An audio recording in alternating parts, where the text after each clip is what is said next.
Welcome to another thrilling scientific presentation. While reading this Science and Mysticism paper in the journal, The General Science, I was shocked and wondered how it could happen. Without spiritual knowledge, yoga and meditation, how can a person attain Samadhi?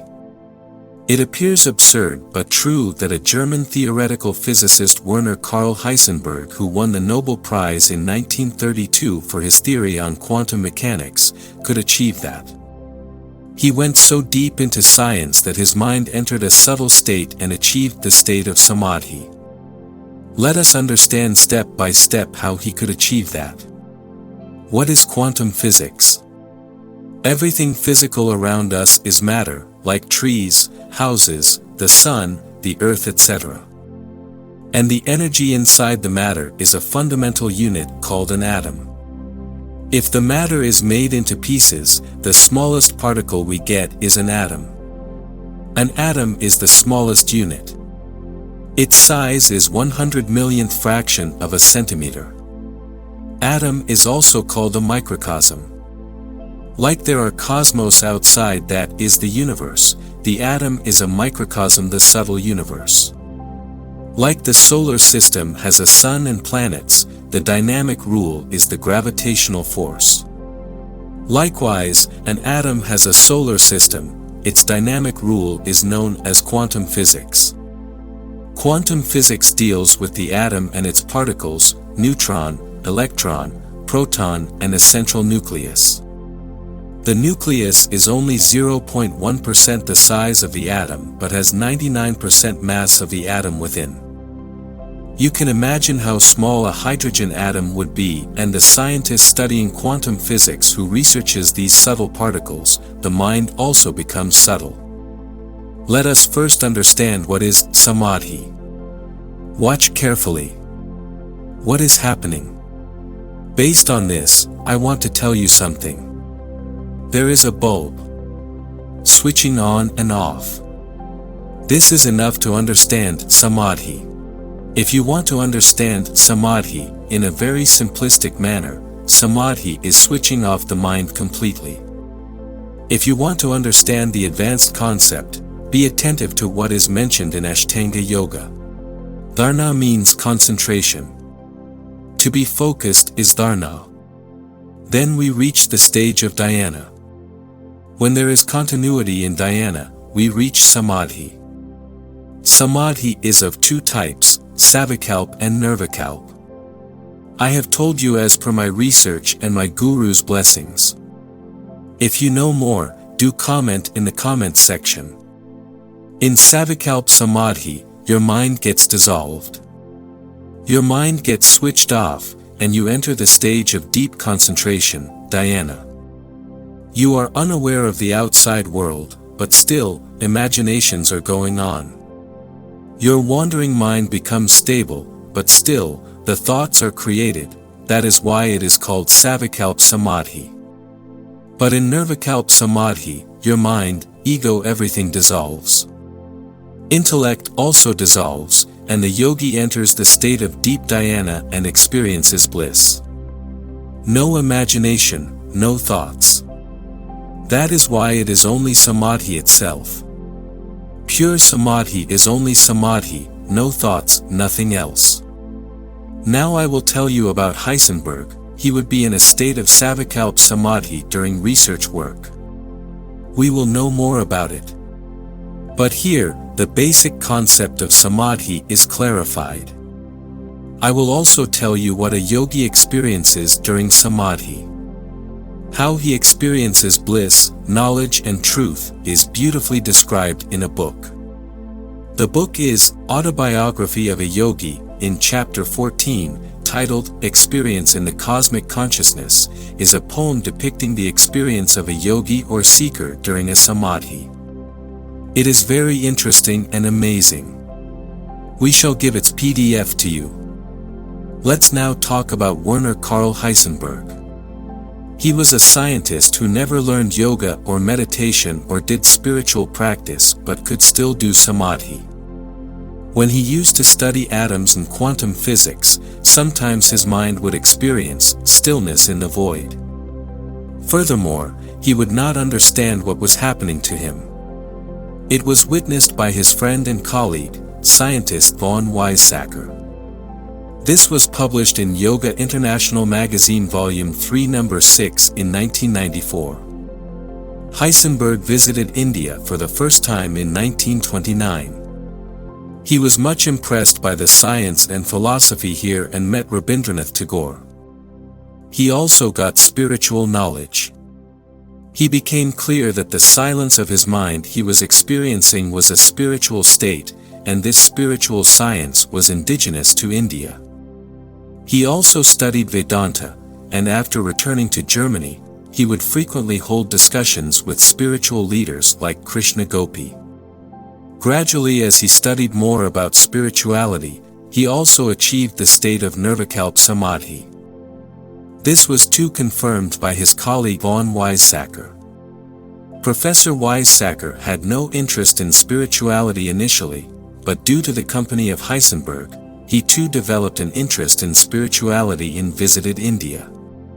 He came to Sri Ramanasraman in Tiruvannamalai in Tamil Nadu, where Maharishi Ramana, a celibate since childhood, gave him knowledge about the soul. Maharishi Ramana's book, Who Am I?, is a masterpiece. We will give a PDF of this book too. So Professor Weizsäcker, after he got knowledge of Vedanta, meditation, and Upanishads, could experience peace of mind and understand Nirvikalpa Samadhi. Then when he was able to observe his friend Heisenberg in Nirvikalpa Samadhi, Weizsäcker revealed that while Heisenberg was on deathbed, he was still appearing happy. No regret, no attraction to anything, absolutely calm and happy. Heisenberg told Weizsäcker in the last moments that he understood after studying Vedanta that physics has no importance, and that he is experiencing that as if the whole world is an illusion. And it is this experience that is his greatest achievement and not the Nobel Prize. Just think, he is giving more importance to spiritual achievement over his Nobel Prize. The silence of mind, the world as an illusion, the deep concepts when there is no importance of physics, and saying thus, Heisenberg left this world. We shall understand more interesting facts about another scientist. One of the greatest scientists, indescribable in words, none other than Erwin Schrödinger. He had put forward quantum mechanics practically before the world. Heisenberg had written a theory of quantum mechanics, but Schrödinger said that all particles are like waves. He gave the world the Schrödinger equation, by which many problems are solved. In a way, the entire modern science is based on his works. He first read Upanishads in 1918 after being inspired by German philosopher Arthur Schopenhauer. Arthur Schopenhauer was a great German philosopher who said that if you compare all studies with Upanishads, Upanishads will still score over all of them. Schopenhauer said that reading Upanishads was his greatest satisfaction and shall be so even after his death. Just think, the one whom great scientists look upon has said these words about the spiritual science in India. Schrödinger mentioned that when he used to study atoms and waveforms, his mind would go in silence, in samadhi, and he would experience himself as energy, as mentioned in Upanishads about Atma, soul, and Brahma. Furthermore, the core of Upanishads is, Brahma and Atma are identical. Brahma is a universal reality, and Atma is an individual reality, both are identical. He studied Upanishads, wrote books on this subject, and cited an excerpt from Isha Upanishad that reads, "This means he gives existence to all things. When he visualizes those objects, then these particles have an existence. If he stops visualizing them, they cease to exist, and only a knowledge seeker can experience this." Schrödinger used to experience this even before reading Upanishads, but once he read them, it was confirmed. He was thus much impressed by the science and spirituality of India. Even though he contributed a lot to modern science, in a nutshell, he said, The universe's uncountable stars, planets, and galaxies are just an illusion. Brahma is the only truth. Consciousness is the only truth. This is what this great scientist, the father of modern science, believed, but ironically, modern science does not recognize spirituality. We have not been told the truth in the correct manner. When these great scientists agreed that the concept of Atman and Brahma is truth in its entirety, even though they studied physics, but due to their deep knowledge, they could know the truth. Another great scientist was Niels Bohr.